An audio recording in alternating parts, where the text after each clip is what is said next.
तो हम लोग के आपके बीच में पिछले क्लास में फिजिकल केमिस्ट्री तय हो रहा था।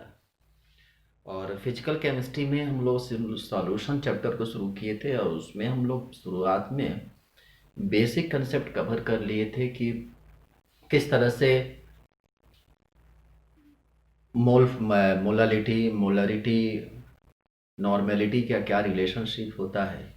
इन सारी रिलेशनशिप को हम लोग पिछले क्लास में अच्छे तरीके से कवर कर चुके थे। ठीक है, आज की क्लास में हम लोग सीखना शुरू करेंगे मोल फ्रैक्शन के बारे में।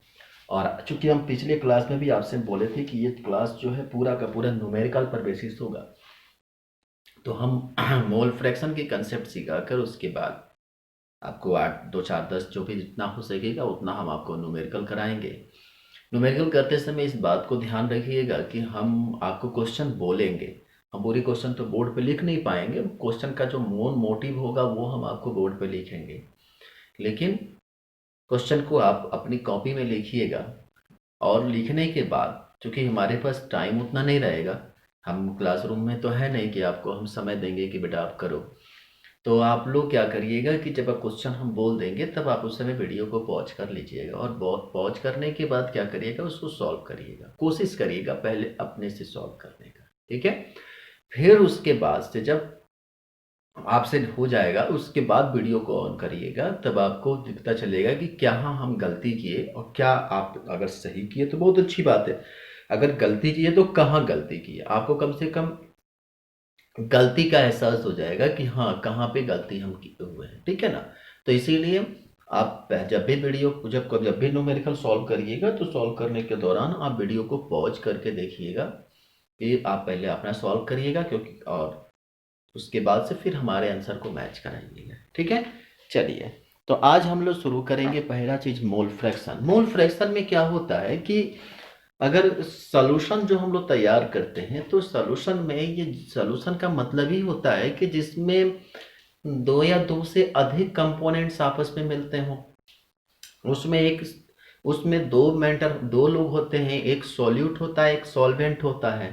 ठीक है, तो सबसे बड़ी चीज ये है कि जब भी हम सॉल्यूशन तैयार करेंगे तो उसमें 2 लोग होंगे, 3 लोग हो, 4 लोग हो, 5 लोग हो। ये जरूरी नहीं है कि सिर्फ 2 ही कंपोनेंट्स मिलकर सॉल्यूशन बनाते हैं, इसमें कई सारे कंपोनेंट्स आपस में मिलकर सॉल्यूशन बना सकते हैं। तो हर कंपोनेंट्स का अपना क्वांटिटी होगा कि कितनी क्वांटिटी में कौन सा कंपोनेंट्स मिल रहा है। ऐसा तो कभी होता नहीं है कि आप 10 इसको जितना मर्जी उतना मिला दो, उसको उतना मिला दो, जिसको मर्जी जितना मिला दो, ऐसा कभी साधारण तौर पर नहीं होता है। ठीक है, तो उसमें क्या होता है कि एक कंपोनेंट्स फिक्स होते हैं कि कितने कंपोनेंट्स आपको कितने क्वांटिटी में मिलानी है। ठीक है, तो कंपोनेंट्स फिक्स है और क्वांटिटी फिक्स है, तो ये क्वांटिटी जो कैलकुलेट की जाती है उससे हम लोग केमिस्ट्री की भाषा में मोल कहते हैं। कितना मोल, मान लीजिए कि हमारे पास अगर एक सोल्यूशन है जिसमें एथिल अल्कोहल है, बेंजीन है, वाटर है, सबको आपस में मिलाया जाता है। तो इसमें ये फिक्स होगा ना कि कितना मोल मेथिल अल्कोहल का है, कितना मोल एथिल अल्कोहल का है, कितना मोल बेंजीन का है, कितना मोल वाटर का है। इस सारों सभी के जो है नंबर ऑफ मोल फिक्स होते हैं। ठीक है, अब यही नंबर ऑफ मोल को जो अब पूछा जाएगा, ठीक है भैया बताओ किसका कितना है, तो ये जो नंबर ऑफ मोल कैलकुलेट करते हैं ना, उसी के बेसिस पर अब सॉल्यूशन कैलकुलेट कर लिए। अब उस सॉल्यूशन कल में कितना नंबर ऑफ मोल किसका है वो कैलकुलेट करें, और उसके बाद उसी के बेसिस पर हम लोग निकालते हैं क्या चीज, मोल फ्रैक्शन। मोल फ्रैक्शन में क्या होता है कि आप समझ लीजिए कि एक तरह से आप कह सकते हो कि कितना परसेंटाइल है, अगर उसको 100 से मल्टीप्लाई कर दोगे तो परसेंटाइल निकल जाता है कि कितना परसेंटाइल उसका हमारे पास क्वांटिटी है, कि कितना परसेंटाइल इसका है, कितना परसेंटेज इसका है। इस तरह से हम इसमें कैलकुलेट करते हैं। ठीक है, तो मोल फ्रैक्शन जो होता है वह जनरली जब हम निकालते हैं तो ये होता है number of mole of solute, number of mole of solute. ठीक, number of mole of the solute लिखते हैं, कोई नहीं आप द लिख लीजिएगा। ठीक है, अपॉन में जो होता है वह मोल of solute, number of mole of the solute plus number of mole of the solvent. भाई जाहिर सी बात, दो ही से मिलकर क्या करता है, सॉल्यूशन का निर्माण होता है। तो number of mole of solute upon में नंबर ऑफ मोल ऑफ क्या, सॉल्वेंट। ठीक है। अब यहां से जो हमारे डाटा निकल के आता है, अब ये डाटा जो है क्या करता है, अब जैसे मान लो कि अगर हम इसे अपने तरीके से मान ले कि अगर नंबर ऑफ मोल को, या जो हम लोग मान लीजिए कि यहां से अब ये जो हमारे पास जो डाटा निकाल number of mole of solute, ठीक है, तो मोल फ्रैक्शन इसमें जो निकाले हैं ये सॉल्वेंट सॉल्यूट के लिए, अगर हम सॉल्यूट को, ठीक है, अगर मोल fraction of solute in solution इसे हम x2 मान लें, आपके ऊपर है, आप इसे x1 ही मान सकते हैं, आपको x2 मान सकते हैं, कुछ भी मान सकते हैं, तो जिसको आप मानेंगे उसको ऊपर लिखेंगे, ठीक है ना। और यहीं पे अगर मोल fraction of solvent in solution, इसे अगर हम x1 मान लें तो क्या लिखेंगे इसका formula, number of mole of solvent upon में number of mole of the solute plus number of mole of the solvent. ठीक है, ये हमारे पास जनरल फॉर्मूला निकल के आता है। अब समझिए इसकी कहानी। ठीक है, तो अगर हम मान लीजिए कि यहाँ पे जब x2 माने हैं तो नंबर ऑफ मोल जो होगा वह n2 कहलाएगा, और सॉल्यूट है तो ये n2 होगा और ये क्या होगा, n1 होगा। ठीक है, उस तरह से यहाँ जब x1 है तो ये कहलाएगा n1, ये होगा आपका n2 और ये होगा आपका n1। तो यहाँ से आपका x2 इक्वल टू आएगा n2 अपॉन में n1 प्लस n2। आपने पहले n2 लिखे हो तो n2 प्लस n1, बात एक ही है। और यहीं से x1 equal to n1 upon में n1 प्लस, सॉरी नीचे n2 है तो n2 प्लस n1। ये हमारे पास क्या होता है कि एक फॉर्मूला निकल के आता है। ठीक है, अब जब फॉर्मूला हमारे पास आ ही गया,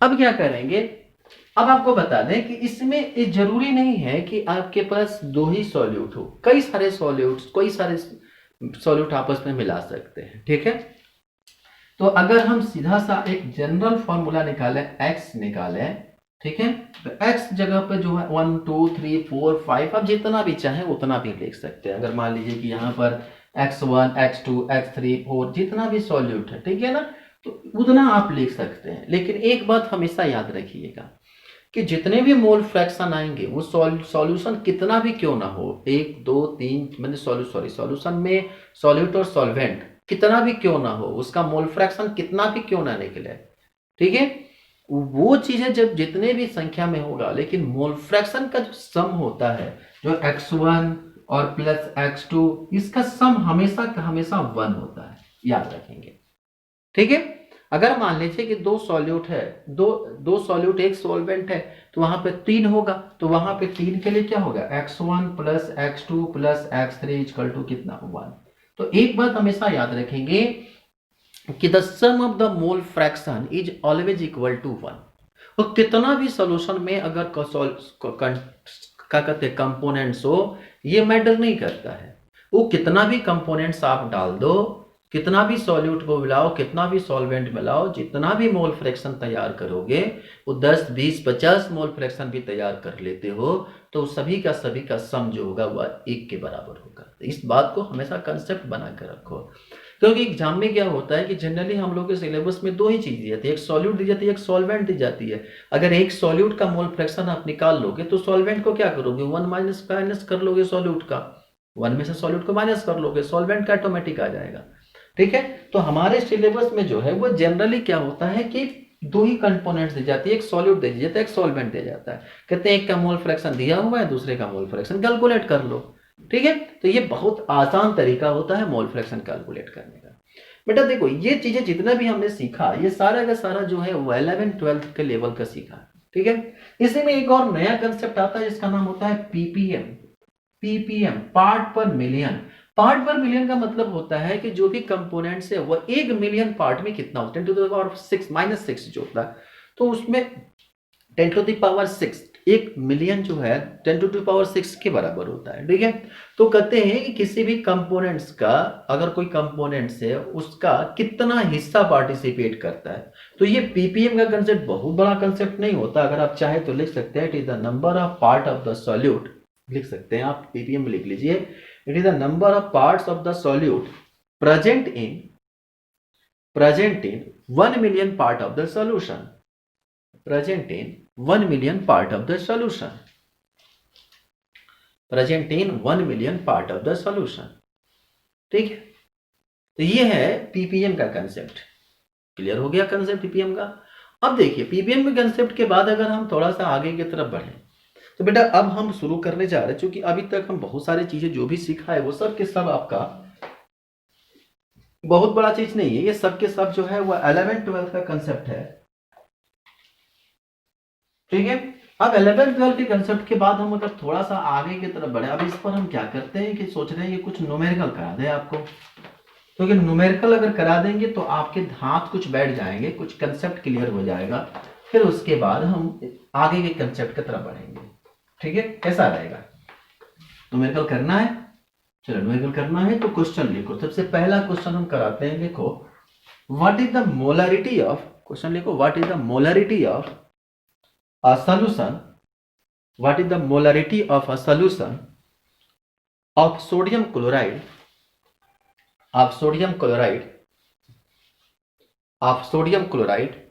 मॉलिक्यूलर वेट लिख लो। सोडियम का जो होता है वो 23 होता है और क्लोरीन का होता है 35.5। सोडियम क्लोराइड ब्रैकेट में लिख low molecular weight, which contain 60 gram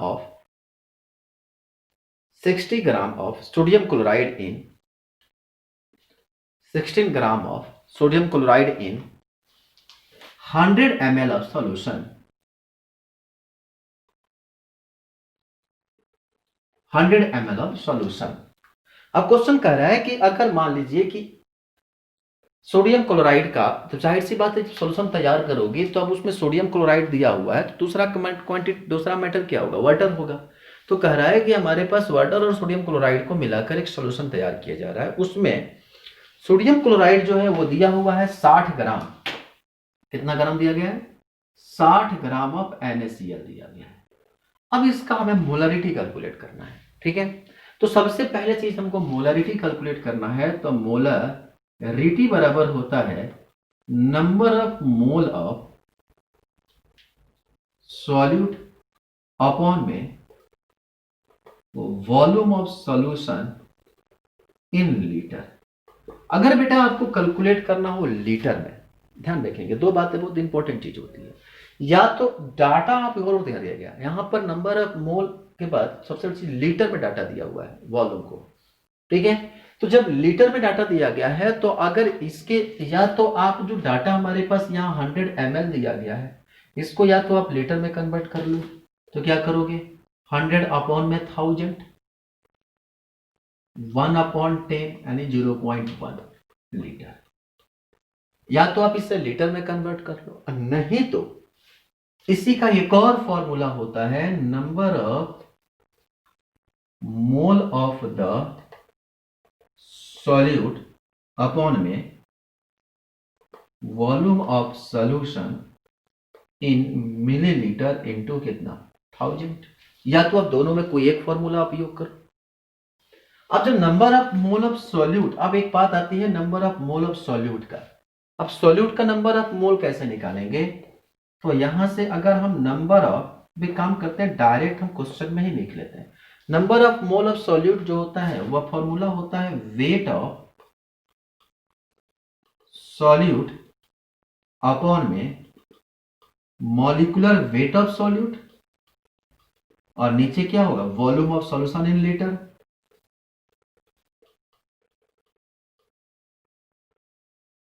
ठीक है, या तो आप ml में भी आगे कैलकुलेट कर लेंगे नीचे। ठीक है, वेट कितना दिया गया है 60 ग्राम दिया गया है और मॉलिक्यूलर वेट कितना होगा, दोनों को जोड़ देंगे तो 58.5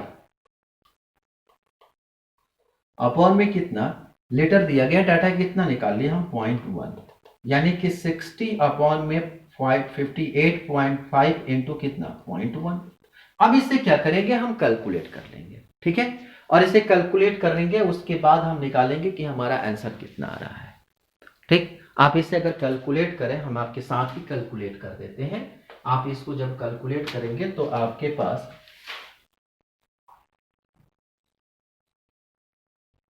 कितना है आपका डाटा, ये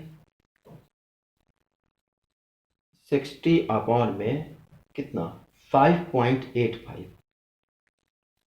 ये आ गया 10.256 मोल पर लीटर।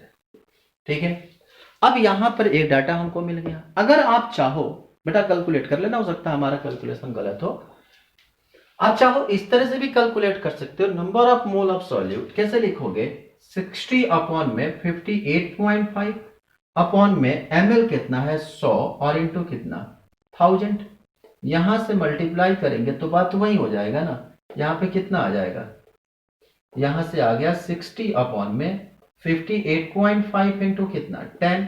इसको भी जब सॉल्व करोगे 600 बट्टे में 58.5 सॉल्व करोगे 10.256 मोल पर लीटर।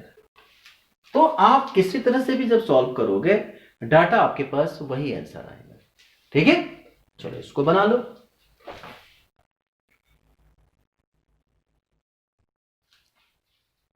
बन गया। चलिए अगला क्वेश्चन लिखिए कि 0.210 gram of sodium carbonate 0.210 gram of sodium carbonate, कितना डाटा दिया 0.210 या 2, एक काम करो, हाँ 210 gram of sodium carbonate Na2CO3। एक काम करो यहां पर 212 ले लो ताकि आपको कैलकुलेशन में अच्छा लगेगा। 0.212 gram of sodium carbonate with molecular mass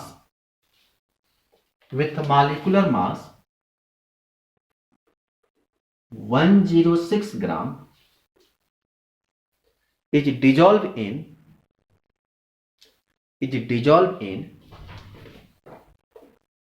500 ml of solution, 500 ml of the solution. Calculate molarity of the solution. Calculate molarity of the solution. Molarity of sodium carbonate in solution. Molarity of sodium carbonate in the solution. उम्मीद करते हैं आप पिछले question पर एकदम base question है, आप इसको बहुत आसानी से सॉल्व कर लेंगे। डायरेक्ट फॉर्मूला लिखेंगे, molarity is equal to number of mole of the solute upon में क्या volume of the solution in, किस में लिखें, ml में लिखें या लीटर में लिखें, लीटर में लिख देते हैं। चलो ml में, डाटा हमारे क्वेश्चन में ml है, ml में लिख देते हैं, यहाँ 1000 से मल्टीप्लाई कर देते हैं। नंबर ऑफ मोल निकालने के लिए वेट अपॉन में कितना मॉलिक्यूलर वेट अपॉन में वॉल्यूम कितना 500 ml और इंटू कितना 1000, यहां से काट देंगे, 2 से कट जाएगा, ये कितना हो जाएगा, ये आपका अगर इसको देखेंगे तो 0.212 इंटू 2 अपॉन में 106, अगर आप इससे नीचे लेकर आएंगे तो यहाँ पर कितना हो जाएगा 1000। ठीक है, तो 212 इंटू 2 अपॉन में 106 इंटू कितना 1000। ठीक है, कितना कटेगा, यहाँ से काटेंगे, एक दो बार में ये कट गया तो कितना आ गया 4 बटे में 1000। ठीक है, अब इसको सॉल्व कर दो, कितने डिजिट है, 1 2 3 डिजिट है, तो उठाकर इसको यहां रख दो, यह आ गया आपका मोल पर लीटर। कितना आसान क्वेश्चन है, ठीक है, बिल्कुल सिंपल क्वेश्चन है। आप इस तरह से क्वेश्चन जितना भी रहेगा आप कैलकुलेट कर सकते हैं, ठीक है। चलिए नेक्स्ट क्वेश्चन लिखिए। 4 gram of sodium hydroxide, 4 gram of sodium hydroxide, 4 gram of sodium hydroxide is contained in 4 gram of sodium hydroxide is contained in a decilitre of solution. ध्यान रखेंगे ये बड़ा अच्छी चीज है, डेसीलीटर ऑफ सॉल्यूशन। जहां decilitre का बात कर दिया, इसका मतलब क्या है कि यहां पे जो सॉल्यूशन दिया गया है वह लीटर में बोलकर डेसीलीटर में पढ़े हैं ना, मिली सेंटी डेसीमीटर और डेका हेक्टो किलोमीटर। उसी तरह से होता है मिली सेंटी डेसीलीटर, मिली सेंटी डेसीलीटर और डेका हेक्टो किलोलीटर, ठीक है ना।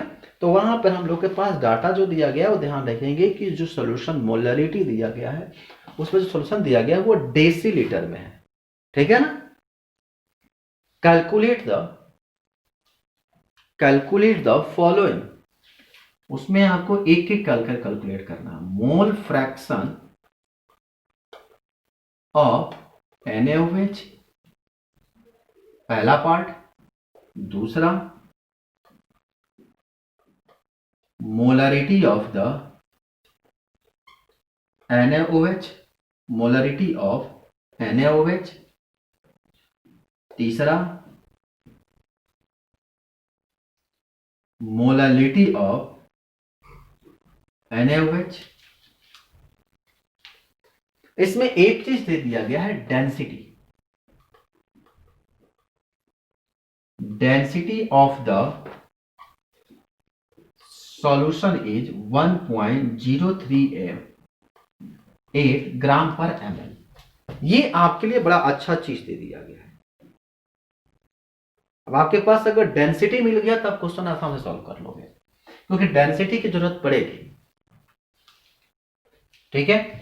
क्योंकि हमारे पास वॉल्यूम नहीं दिया गया है, जब वॉल्यूम नहीं दिया गया है तो बेटा डेंसिटी रहेगा, तभी तो हम वहां से वॉल्यूम कैलकुलेट करेंगे, ठीक है। तो डेंसिटी हमको निकल गया। पहले सबसे पहला आप काम करेंगे ऐसे क्वेश्चन को सॉल्व करने के लिए, सबसे पहला आप काम करेंगे कि इस सॉल्यूशन में, इस सॉल्यूशन का वॉल्यूम कितना है वो कैलकुलेट करेंगे। तो आपको पता है कि डेंसिटी बराबर होता है मास अपॉन वॉल्यूम। डेंसिटी बराबर होता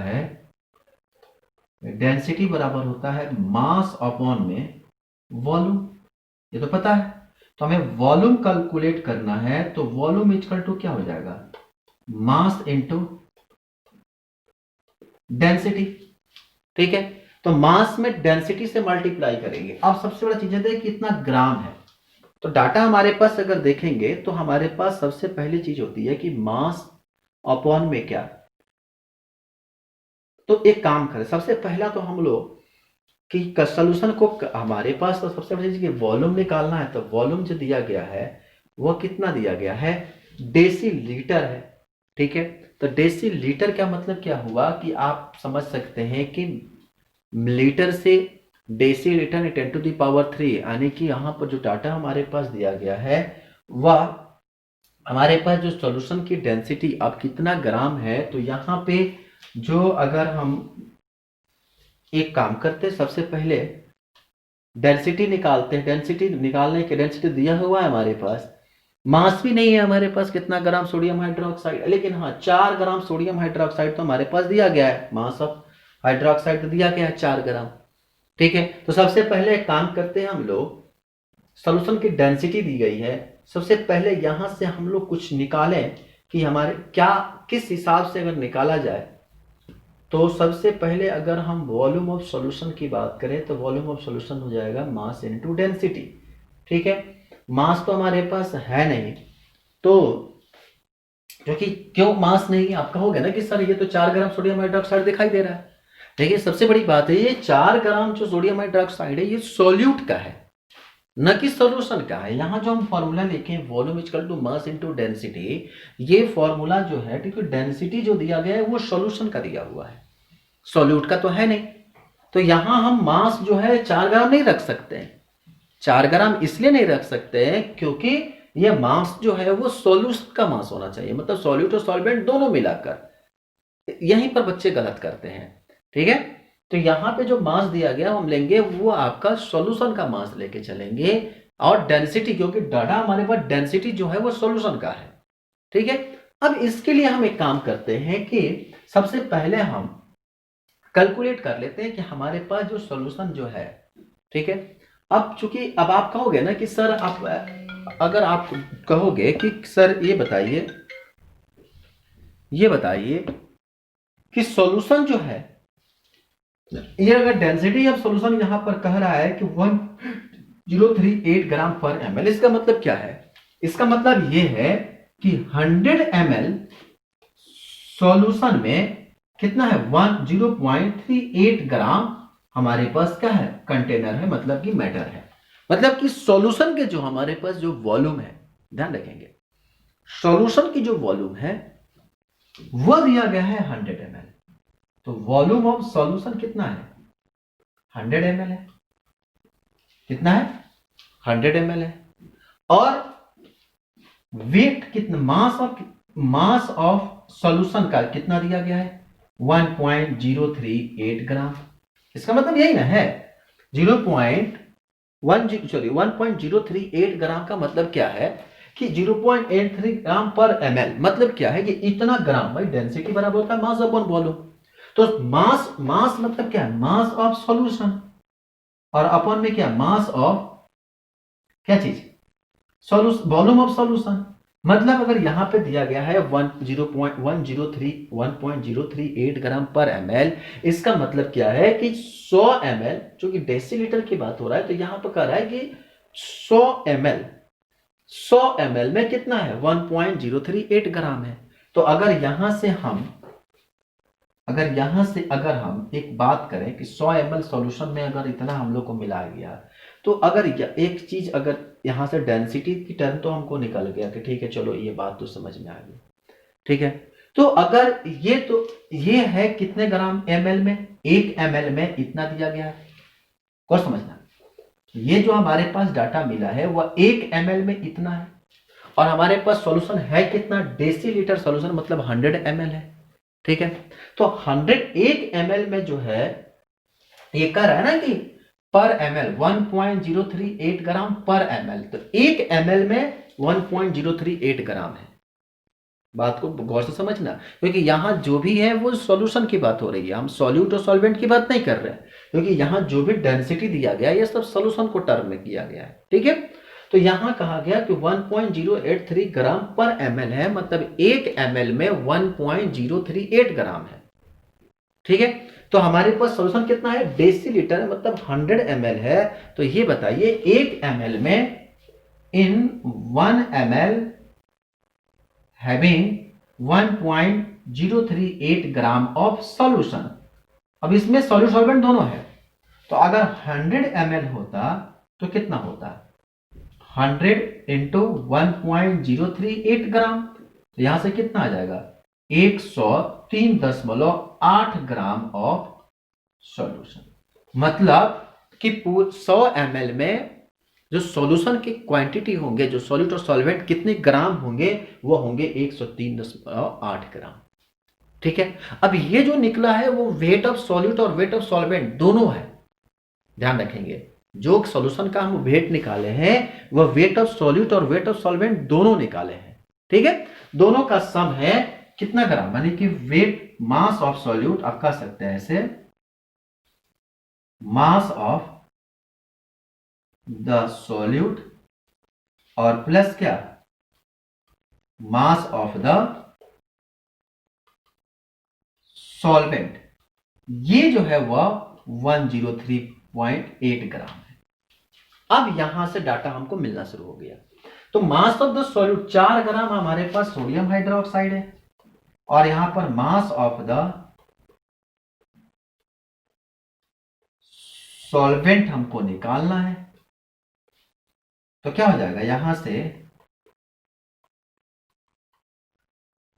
mass of the solvent 138 point कितना 4 ग्राम। यहां से जब इसको माइनस करेंगे तो कितना हो जाएगा 99.8 ग्राम। ये जो निकला हमारे पास वह मास ऑफ द सॉल्वेंट आ गया। ठीक है, अब जैसे हमारे पास मास ऑफ द सॉल्वेंट आ गया, अब देखो सॉल्यूट का मास आ गया 4 ग्राम दिया हुआ है, मास ऑफ द सॉल्वेंट आ गया। इतना तमाशा क्यों किए, क्योंकि हमें मोल फ्रैक्शन निकालना है, और मोल फ्रैक्शन निकालने के लिए हमें दोनों का नंबर ऑफ मोल पता होना चाहिए। और नंबर ऑफ मोल निकालने के लिए क्या करेगा, दोनों का हमको वेट पता होना चाहिए, तभी तो हम निकालेंगे।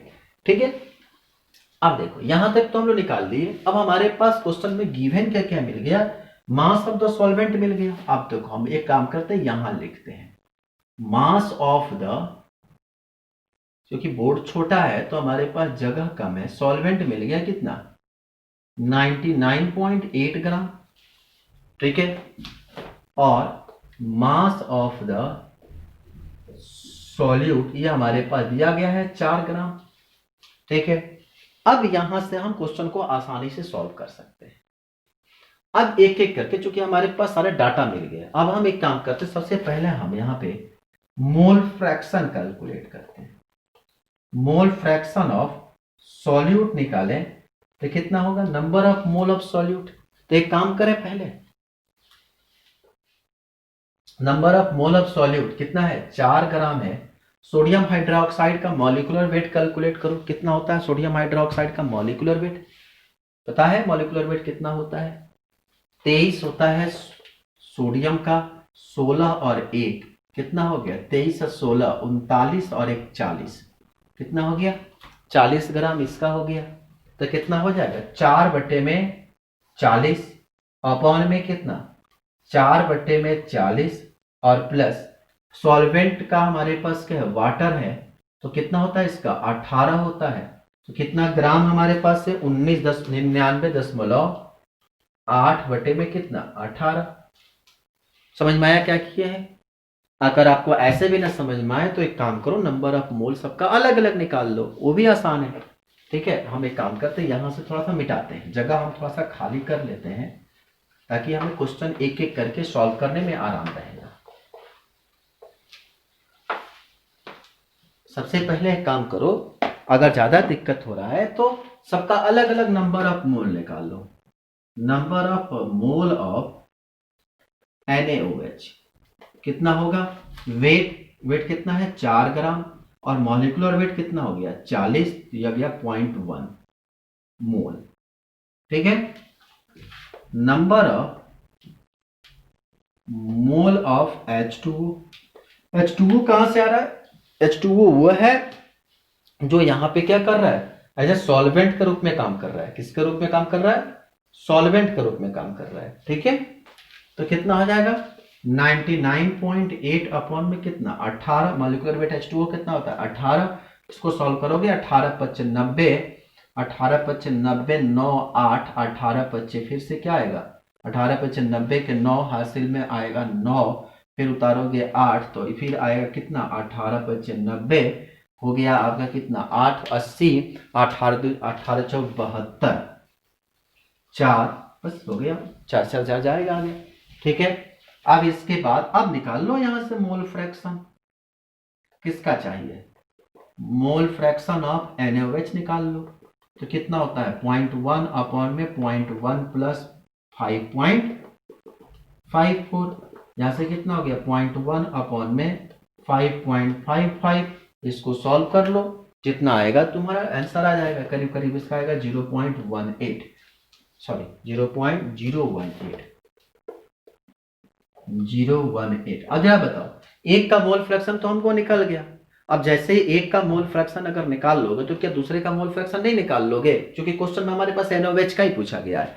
अगर यहीं से मोल फ्रैक्शन ऑफ NaOH की जगह पर अगर H2O का पूछा होता तो क्या करते, अगर मोल फ्रैक्शन ऑफ H2O निकालना हो तो 1 माइनस कितना 0.018, माइनस कर लो 2, 9 में से 1 जाएगा 8, यह आ गया 9, यह आ गया आपका मोल फ्रैक्शन। बहुत आसान कंसेप्ट। मोल फ्रैक्शन ध्यान रखना यूनिटलेस होता है, इसकी कोई यूनिट नहीं होती है। तो ये पहला पार्ट आपका निकल गया। दूसरा पार्ट आपका पूछा गया था मोलरिटी ऑफ NaOH। तो कैसे लिखाएंगे? Number of mole of NaOH upon में क्या, volume of solution in litre. ठीक है, आई बात समझ में? या आप डाटा को ले लो मिलीलीटर और इनटू क्या करो, यहाँ 1000 से मल्टीप्लाई करो। नंबर ऑफ मोल कितना है 0.1, वॉल्यूम कितना था 100 ml इंटू कितना 1000, यहाँ 2 जीरो से 2 जीरो गया, यहाँ मल्टीप्लाई हो गया, कितना आ गया 1 मोल पर लीटर।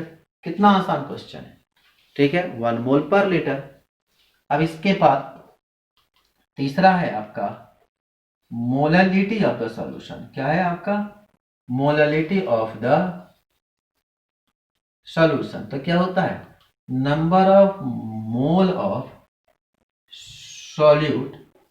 और ध्यान रखेंगे यहाँ पे number of mole of solute है, ठीक है, मोलरिटी में। और जब मोलरिटी जब आती है तो number of mole of solute upon में क्या हो, weight of solvent in kilogram.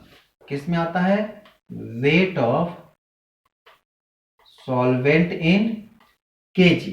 ठीक है, अगर केजी नहीं है, अगर ग्राम में है तो यहाँ ग्राम लिखोगे, तो यहाँ क्या करोगे इंटू 1000 से क्या करोगे मल्टीप्लाई करोगे, क्योंकि नीचे ग्राम के नीचे जाएगा ऊपर चला जाता है तो मल्टीप्लाई हो जाता है। ठीक है, तो नंबर ऑफ मोल कितना हो गया 0.1। वेट कितना दिया गया, वेट ऑफ सॉल्वेंट है, ध्यान रखेंगे।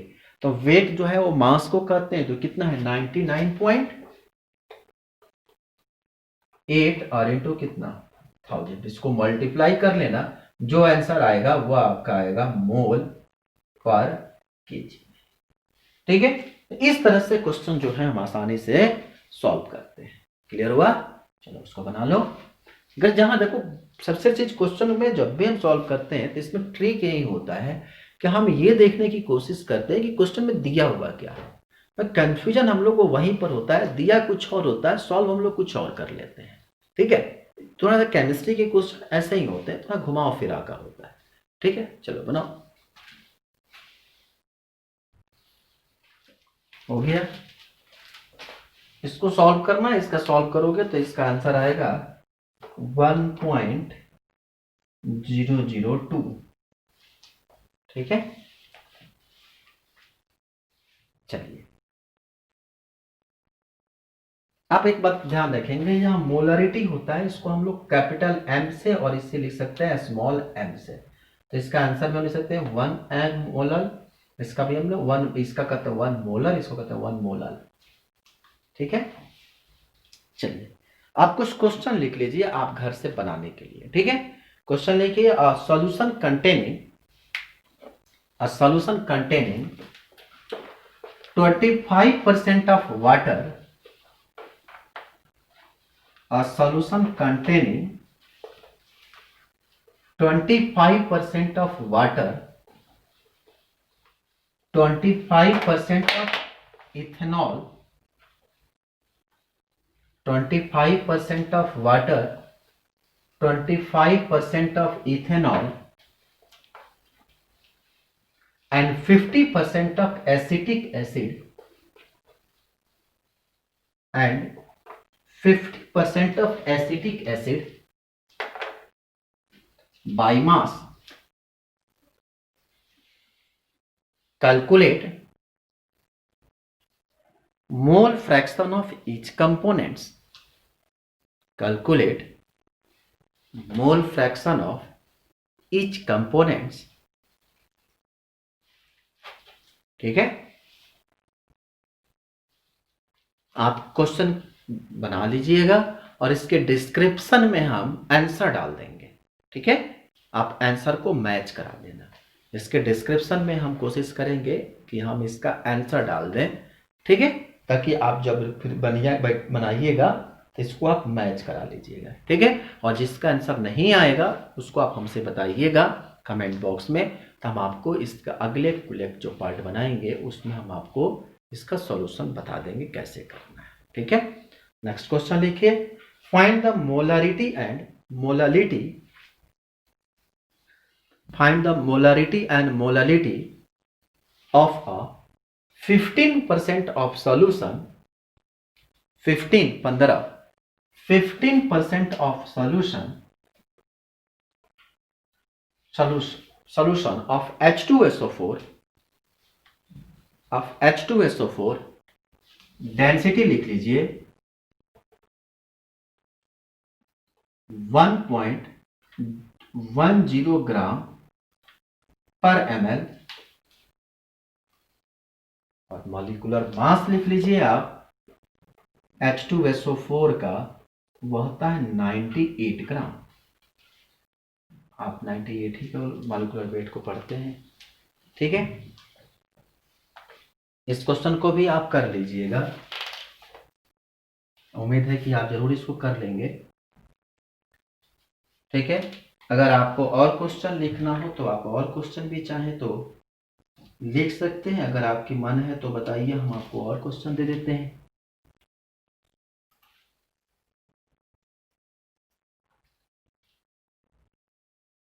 नेक्स्ट लिखिए question, calculate the mole fraction of water.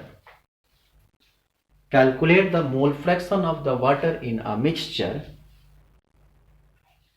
of 12 gram of water. 12 gram of water. 12 gram of water. 108 gram of acetic acid and 92 gram of ethyl alcohol. ethyl alcohol, ठीक है, हो गया। Next question लिखिए, 2.82 gram of 2.82 gram of glucose C6H12O6 कितना होता है molecular weight 180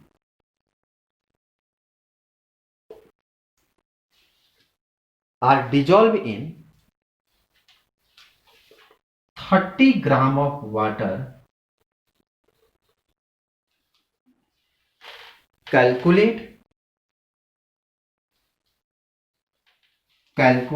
पहला portion में लिखिए molality of solution, molality of the solution. दूसरा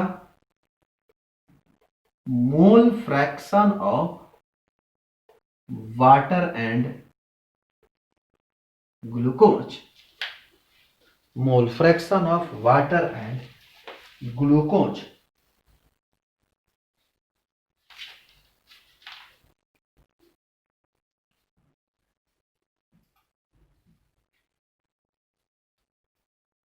हो गया। तो इतना क्वेश्चन हम आपको दे दिए, आप इतने सारे क्वेश्चन को कर लीजिएगा। और जब हम अगले क्लास में आपको मिलेंगे तो इसके बाद हम लोग सीखेंगे कि केमिकल पोटेंशियल और पोटेंशियल मोलर फ्री एनर्जी, थोड़ा सा थर्मोडायनेमिक्स का ये कंसेप्ट है, ठीक है।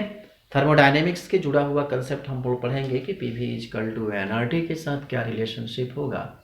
और अगर मान लीजिए कि कोई कंटेनर में अगर डिफरेंट सॉल्यूट और सॉल्वेंट मिलाया जाए तो उनका प्रेशर को कभी कांस्टेंट कर दें या टेम्परेचर को कांस्टेंट कर दें तो उसके मोल फ्रैक्शन में, फ्री ग्रिप्स एनर्जी में, क्या कहते हैं आपको उसके डेंसिटी में, इस तरह से क्या रिलेशनशिप आएंगे, क्या क्या परिवर्तन होगा, इन सब चीज़ों को हम अगले क्लास में कवर करेंगे।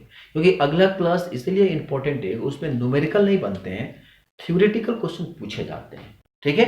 तो अब जितना हम न्यूमेरिकल का क्वेश्चन था अभी तक जो सीखे हम लोग पूरा 12th की चीज़ें सीखे। अगला जो जब क्लास है वो आपका ग्रेजुएशन लेवल का होगा, क्योंकि उसमें थोड़ा सा मैथमेटिकल चीज़ें हैं, एक थोड़ा उसमें कॉम्प्लिकेटेड थोड़ा कंसेप्ट है उसका, ठीक है। उस कंसेप्ट के बाद हम लोग फिर आएंगे 12th की तरफ जिसका नाम होगा राउल्ट्स लॉ, ठीक है। तो आज इतना ही। कमेंट बॉक्स में आप हमें ज़रूर बताइएगा कि आपको सोल्यूशन का ये वीडियो कैसा लगा, और अपने दोस्तों को शेयर करना ना भूलिएगा। ठीक है, बस आज के लिए इतना ही। Thank you so much.